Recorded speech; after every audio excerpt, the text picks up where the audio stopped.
ये पहले सॉल्यूशन होगा, हॉस्पिटल है, पुराना को हम नया कर रहे हैं, तो ये जो इंफ्रास्ट्रक्चर को लेकर महत्वपूर्ण बैठक अभी आपने की है, क्या कुछ दिशा निर्देश खासतौर पर रिम्स के वर्तमान स्थिति और नए रिम्स को लेकर आपने अभी बैठक में दी? देखिए, स्वास्थ्य में बदलाव लाना बहुत जरूरी है और बदलाव तभी आएगा जब आपके पास अपना अच्छा इंफ्रास्ट्रक्चर है। लोकप्रिय मुख्यमंत्री आदरणीय हेमंत जी के निर्देश पर जो हमारा पुराना जो रिम्स है उसको हम लोग मॉडिफाई करने जा रहे हैं।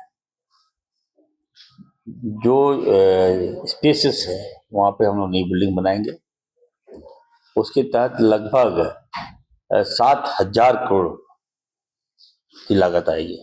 वो डिस्कशन हो गया है, फाइनल भी हो गया है और बहुत जल्द रिम्स जो हमारा पुराना रिम्स है उसको आप देखिएगा, बॉयज हॉस्टल, गर्ल्स हॉस्टल सबको तोड़ ताड़ के हम लोग एकदम नया करेंगे। तो उस पर आज काफ़ी इंपॉर्टेंट बैठक था, हम लोगों ने डिस्कशन कर लिया है और फिर मुख्यमंत्री जी से हम लोग बात करके इसको फाइनलाइज हम लोग करेंगे। दूसरा है कि रिम्स 2, उस पर भी बहुत जल्द हम लोग संन्यास करेंगे। इस प्रक्रिया को लेकर अभी काफ़ी लंबी वार्ता हुई, कुछ विवाद क्रिएट किया गया था जमीन को लेकर, तो वो जमीन हमारा है, हम लोगों ने दिखवा लिया है और एक चिट्ठी हम लोगों ने लिखा है डीसी को कि आप देखिए, कृषि विभाग भी हमारा है, हेल्थ हमारा है, सरकार हमारी है, तो आपस में क्लब में नहीं चाहता। अगर कृषि विभाग का जमीन है तो आप ले लो, हमारे पास जमीन पर्याप्त है। लेकिन ये चला देना कि रिम्स 2 पे ग्रहण लग गया, ये मैसेज गलत जा रहा है। क्योंकि जब हमने एक बार कह दिया, पैसा अलॉट कर दिया, पैसा हमने भवन को भेज दिया, मैप तैयार हो गया, डीपीआर तैयार हो गया, तो बहुत ही संन्यास होगा।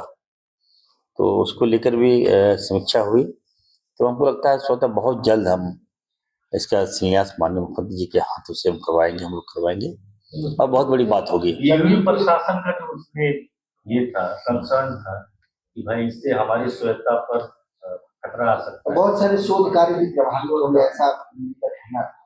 तो क्या दूसरी जमीन भी आप लोग देखेंगे ऑप्शन में या फिर वही है? नहीं, वो खतियानी है हमारा जमीन, वो हमारे नाम से ही अंकित है।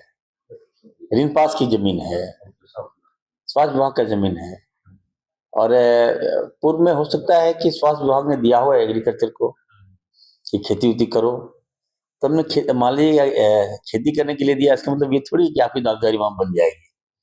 तो हमें कोई आपत्ति नहीं है, एग्रीकल्चर डिपार्टमेंट अगर कुछ वहाँ कॉलेज खोलना चाहता है तो पर्याप्त जमीन है, वो हमसे मांगे तो हम दे देंगे।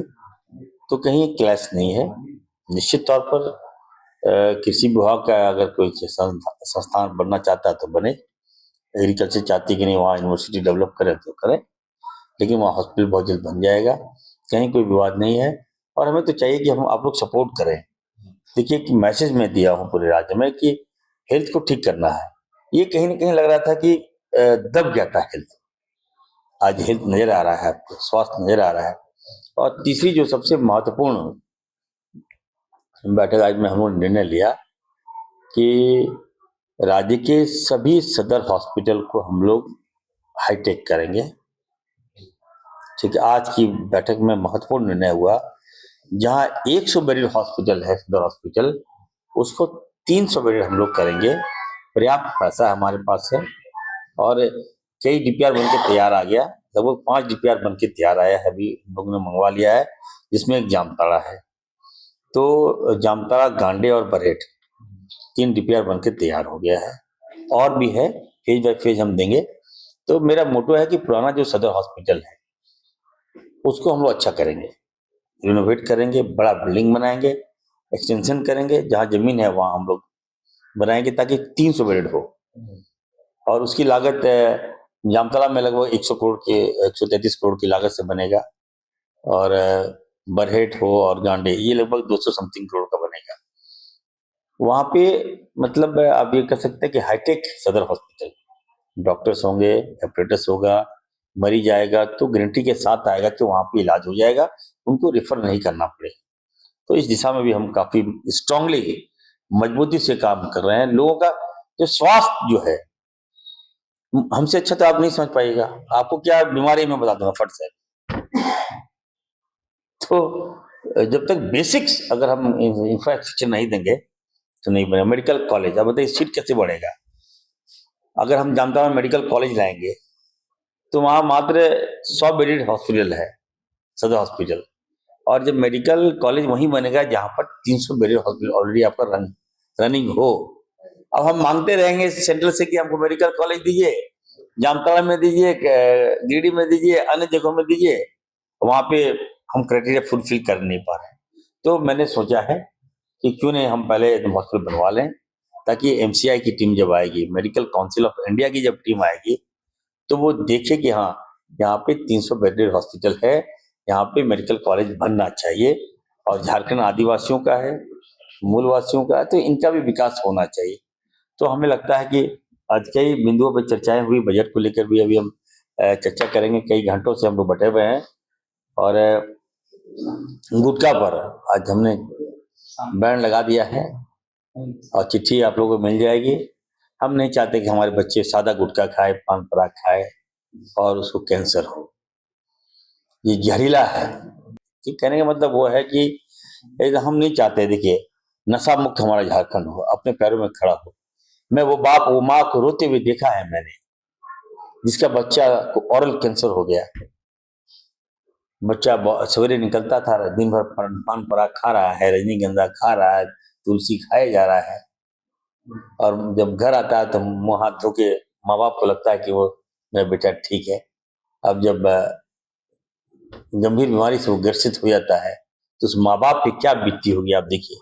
मुझे आप लोग सपोर्ट कीजिए।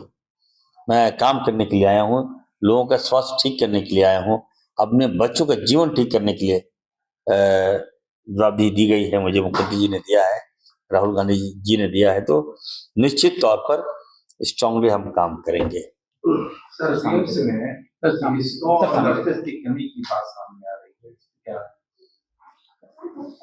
नहीं, रिम्स तो हाईटेक है हमारा, और अगर डॉक्टर्स की कमी है, डॉक्टर्स की रिक्वायरमेंट अगर वहाँ है तो हम देंगे। हो सकता है कुछ डॉक्टर जो है रिटायर कर गए हों, तो वो पद को हम भरेंगे। ये बात संज्ञान में मेरे पास आया भी है, और जो डॉक्टर्स रिटायर किए हैं उनको हम जाने नहीं देंगे, उनकी सेवा लेंगे, उनका एक्सटेंशन हम करेंगे, ताकि एक तो डॉक्टर्स की कमी है। हमने कल ही का अपने भाषण में कहा कि जो डॉक्टर जहाँ जाना चाहे एक आवेदन दे दीजिए मुझे, वहाँ मैं भेज दूंगा, लेकिन आपको वहाँ ईमानदारी से काम करना होगा। आज पलामू का भी डिस्कशन हुआ, हमारे डॉक्टर्स का वेतन रोक दिया गया था, तो सेक्रेटरी साहब से बात हुई, सेक्रेटरी साहब डीसी से बात करके, डीसी को ये पावर नहीं कि सेक्रेटरी हमारे डॉक्टर का वेतन रोक दें। डीसी को ये पावर हमने नहीं दिया है कि हमारे डॉक्टर्स का वेतन रोक दीजिए। ठीक है, डॉक्टर्स का वेतन सिविल सर्जन रुकेगा, आप डायरेक्शन दे सकते हैं, आप वेतन काट लीजिएगा, वेतन रोक दीजिएगा। ये कहीं ना कहीं हमें लगा, खराब लगा, तो मैं खुद डीसी से बात नहीं करके मैंने सेक्रेटरी को कहा कि आप खुद बात कर लीजिए। मैं बात करूंगा तो हो सकता है कि कुछ मैसेज खराब चला जाए, लेकिन सम्मान होना चाहिए, डॉक्टर्स का रिगार्ड होना चाहिए, रिस्पेक्ट होना चाहिए, और वो हम लोग दे रहे हैं, हमारी सरकार दे रही है। सर, डॉक्टर्स की जो बहाली होती है, आउटसोर्सिंग से होती है, उनकी भी कुछ समस्या है। आप देखिए भाई, ये समस्या तो चला आ रहा है। आपको क्या लगता है कि इरफान अंसारी एकदम जादू की छड़ी है क्या, कि हर समस्या का समाधान कर देंगे? तो पुरानी समस्या है, तो उसको ठीक है, धीरे धीरे ठीक किया जाएगा।